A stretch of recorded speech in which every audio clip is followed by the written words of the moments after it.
Hello everyone, आज हम ऐसे मिथ्स और मिथ्या के बारे में बात करेंगे जो कि टेस्टोस्टेरोन के आसपास घूमते रहते हैं, जिसको लेकर काफ़ी ज़्यादा बहुत मिथ्स रहती हैं और जिसको लेकर बहुत ज़्यादा प्रॉब्लम होती है। तो आज हम इन्हीं मिथ्स को डिस्कस करेंगे और जानेंगे कि कैसे आपकी नॉलेज इनसे अफेक्ट होती है। तो फ्रेंड्स, मैं हूं डॉक्टर आशीष बंसल, साइकाइट्रिस्ट और सेक्सुअल हेल्थ एक्सपर्ट, जो कि पिछले 5 सालों से दिल्ली एनसीआर में अपनी प्रैक्टिस करता हूं। तो आइए चलिए शुरू करते हैं। तो पहला मिथ जो आता है या पहला जो मिथ है, बहुत कॉमनली देखा गया है, लोग मेरे से पूछते हैं, काफी ज्यादा मरीज भी पूछते हैं कि डॉक्टर साहब मेरी उम्र के बढ़ते बढ़ते टेस्टोस्टेरोन का लेवल कम हो जाता है। तो फ्रेंड्स, इसको थोड़ा सा लॉजिकली समझना पड़ेगा। इसमें कुछ फैक्ट भी है और कुछ मिथ भी है। तो पहले तो आपको ये समझना पड़ेगा कि जैसे जैसे आपकी एज इंक्रीज होती है, आपकी बॉडी की फंक्शन डिक्लाइन होता है। मींस कि बॉडी को ग्रोथ ओल्ड की तरफ होती है, जिससे बॉडी का फंक्शन डिक्लाइन होता है। तो जैसे कि आपने देखा होगा कि अगर आप यंगस्टर में 5 किलोमीटर या 6 किलोमीटर दौड़ सकते हैं, तो आपको जैसे जैसे एज 50-60 की होती है तो आप उतना नहीं दौड़ पाते। शायद आप 1 किलोमीटर ही दौड़ सकते हैं, या आप दौड़ ही नहीं पाते और आप सिर्फ चलते हैं तेज। तो सिमिलरली आपको ये भी समझना होगा कि जो बॉडी की फंक्शनिंग है आपके हार्मोन्स को भी अफेक्ट करती है, कि जितना प्रोडक्शन वो यंगस्टर में करते हैं वो उतना प्रोडक्शन उस एज में या एल्डरली एज में नहीं कर पाते। लेकिन उसका ये मतलब नहीं है कि मेरे को जैसे जैसे मैं बड़ा हो रहा हूं तो मुझे टेस्टोस्टेरोन की कमी आ रही है।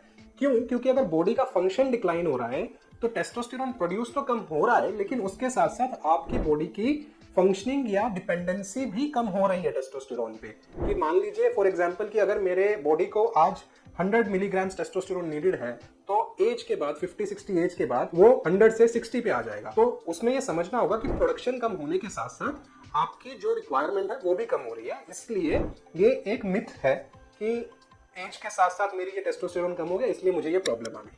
हाँ, थोड़ा सा इसमें फैक्ट है, जैसे कि मैंने एक्सप्लेन किया है। सेकंड जो इसमें सबसे बड़ा मिथ आता है वो ये रहता है कि डॉक्टर साहब टेस्टोस्टेरोन सिर्फ केवल एक्साइटमेंट को कंट्रोल करता है। तो फ्रेंड्स, ऐसा नहीं है कि टेस्टोस्टेरोन से सिर्फ एक्साइटमेंट कंट्रोल होती है। इससे काफी ज्यादा चीजें कंट्रोल होती हैं। फॉर एग्जांपल, आपका स्टेमिना क्या है, आपकी इरेक्शन क्या है, आपकी टाइमिंग क्या है। हाँ, बिल्कुल ठीक है कि आपको एक्साइटमेंट कितनी आ रही है, डिजायर कितनी आ रही है, उसमें एक फैक्टर या एक रिस्पॉन्सिबल जो होता है वो एक टेस्टोस्टेरोन भी होता है। लेकिन उसके साथ साथ काफी और ज्यादा फैक्टर्स भी होते हैं कि आपका रिलेशनशिप इशू कैसा है, आप रिलेशनशिप में कैसे अपने फ्रेंड के साथ ट्रीट कर रहे हैं, आपकी म्यूचुअल अंडरस्टैंडिंग कैसी है। तो उन चीजों का भी बहुत ज्यादा इफेक्ट पड़ता है। अगला जो पॉइंट है फ्रेंड्स वो है कि काफी ज्यादा पेशेंट्स आके बोलते हैं कि ये प्रॉब्लम है, फॉर एग्जांपल इरेक्टाइल डिसफंक्शन है, प्रीमेच्योर इजैकुलेशन है, या कोई भी XYZ सेक्सुअल हेल्थ प्रॉब्लम है। तो उनका सबसे पहले सवाल होता है कि डॉक्टर साहब ऐसा करते हैं कि टेस्टोस्टेरोन का टेस्ट करा लेते हैं। तो मैं जब उनकी जानकारी पूछता हूँ कि टेस्टोस्टेरोन के टेस्ट से क्या होगा, तो उनका यही कहना होता है कि YouTube में देखा था, यहाँ पढ़ा था।